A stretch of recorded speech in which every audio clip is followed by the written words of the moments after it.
যারা ঘর জামাই থাকতে চান তারা আমাদের পাত্রীর সাথে। বৈবাহিক অবস্থার ক্ষেত্রে পাত্রী জানিয়েছেন যে ডিভোর্সড আছেন, সেপারেট আছেন বা অবিবাহিত আছেন, তারা সকলে আমাদের পাত্রীর সাথে কন্ট্যাক্ট করতে পারেন। তবে বরিশাল ও নোয়াখালীর পাত্ররা আমাদের পাত্রীকে প্রস্তাব করতে, তিনি হচ্ছে বর্তমানে ছাত্রী। আমাদের পাত্রী বর্তমানে চাঁদপুর কুমিল্লায় অবস্থান করছেন। আসসালামু আলাইকুম, matrimonial.com.bd পরিবারের পক্ষ থেকে আমি অর্পিতা। সবাই কেমন আছেন? আশা করি সবাই খুব ভালো আছেন। আজকে নতুন পাত্রীর প্রস্তাব নিয়ে হাজির হয়েছি। আমাদের পাত্রীর আইডি নাম্বারটা জানিয়ে দিচ্ছি 267095। আবার বলেছি 267095। আমাদের পাত্রীর নাম হচ্ছে আফসানা আক্তার। তার বয়স 20 বছর, উচ্চতা 5 ফিট 4 ইঞ্চি। তিনি মুসলিম পরিবারের সন্তান এবং ধর্মীয় অনুশাসনগুলো মেনে চলেন। আমাদের পাত্রী ইন্টার সেকেন্ড ইয়ারে পড়াশোনা করছেন। তার বৈবাহিক অবস্থা তিনি ডিভোর্সি। তিনি হচ্ছে বর্তমানে ছাত্রী। আমাদের পাত্রী বর্তমানে চাঁদপুর কুমিল্লায় অবস্থান করছেন। পাত্রী জানিয়েছেন তার রক্তের গ্রুপ হচ্ছে বি নেগেটিভ, তার গায়ের রং ফর্সা। পাত্রীর পছন্দের খাবার হচ্ছে ফুচকা এবং পুডিং, এবং তিনি বলেছেন তিনি কালো এবং লাল রঙের পোশাক পরতে পছন্দ করেন। ঘোরাফেরা করা তার হচ্ছে পছন্দের কাজ। আমাদের পাত্রীর পরিবারে যারা আছে তার 2 ভাই 1 বোন। তিনি জানিয়েছেন যে মা, নানু এবং ভাইয়ের সাথে তিনি বর্তমানে চাঁদপুরে অবস্থান করছেন। পারিবারিক অবস্থান হচ্ছে মধ্যবিত্ত। তিনি বড় হয়েছেন চাঁদপুরে।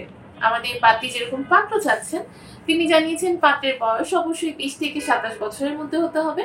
যাদের উচ্চতা 5 ফিট 7 এর উপরে বা 5 ফিট 7, তারাই কিন্তু আমাদের পাত্রীর কাছে অগ্রাধিকার পাচ্ছে। বৈবাহিক অবস্থার ক্ষেত্রে পাত্রী জানিয়েছেন যে ডিভোর্সড আছেন, সেপারেট আছেন বা অবিবাহিত আছেন, তারা সকলে আমাদের পাত্রীর সাথে কন্ট্যাক্ট করতে পারেন। এছাড়া সন্তান গ্রহণযোগ্যতার ক্ষেত্রে তিনি জানিয়েছেন যে পরবর্তীতে তিনি কথা বলে তারপর সিদ্ধান্ত নেবেন। পাত্রী জানিয়েছেন পাত্রের শিক্ষাগত যোগ্যতা অবশ্যই এইচএসসি কমপ্লিট করা থাকতে হবে।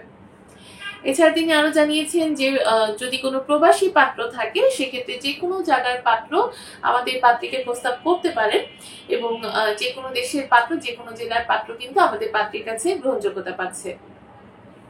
প্রবাসী প্রস্তাবে তো সে সম্মতি প্রকাশ করেছেনই, তবে বরিশাল ও নোয়াখালীর পাত্ররা আমাদের পাত্রীকে প্রস্তাব করতে আসবেন না।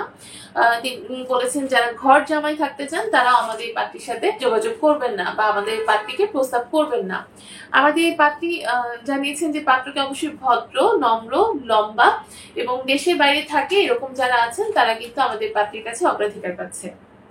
আমাদের পাত্রীর সাথে যদি আপনি কন্ট্যাক্ট করতে চান, সেক্ষেত্রে কিন্তু অবশ্যই আপনাদেরকে ম্যাট্রিমোনিয়াল অ্যাপসটা ইনস্টল করে নিতে হবে। সেখানে ফ্রিতে রেজিস্ট্রেশনটা কমপ্লিট করে নিতে হবে। কিছু বেসিক ইনফরমেশন দিবেন।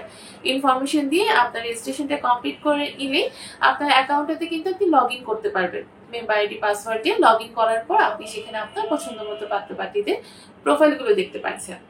যদি এই পাত্রী সম্পর্কে জানতে চান বা পাত্রীর আইডি দেখতে চান, সেক্ষেত্রে আইডি নাম্বার দিয়ে সার্চ করলে আপনি সকল ধরনের ইনফরমেশন পেয়ে যাচ্ছেন এবং তার সাথে কিন্তু আপনি যোগাযোগ করতে পারবেন। সবাই খুব দ্রুত ম্যাট্রিমোনিয়াল অ্যাপসটা ইনস্টল করে ফেলুন। যারা হচ্ছে আইফোন ইউজার আছেন তারা অ্যাপল স্টোর থেকে ইনস্টল করবেন, আর যারা অ্যান্ড্রয়েড ইউজার আছেন তারা প্লে স্টোরে গিয়ে আমাদের ম্যাট্রিমোনিয়াল অ্যাপসটা ইনস্টল করে সেখানে ফ্রিতে রেজিস্ট্রেশন করে নিজের জীবনসঙ্গী নিজেই খুঁজে বের করুন। সবাই ভালো থাকবেন, সুস্থ থাকবেন এই কামনায় আজকের মতো বিদায় নিচ্ছি। ধন্যবাদ সবাইকে।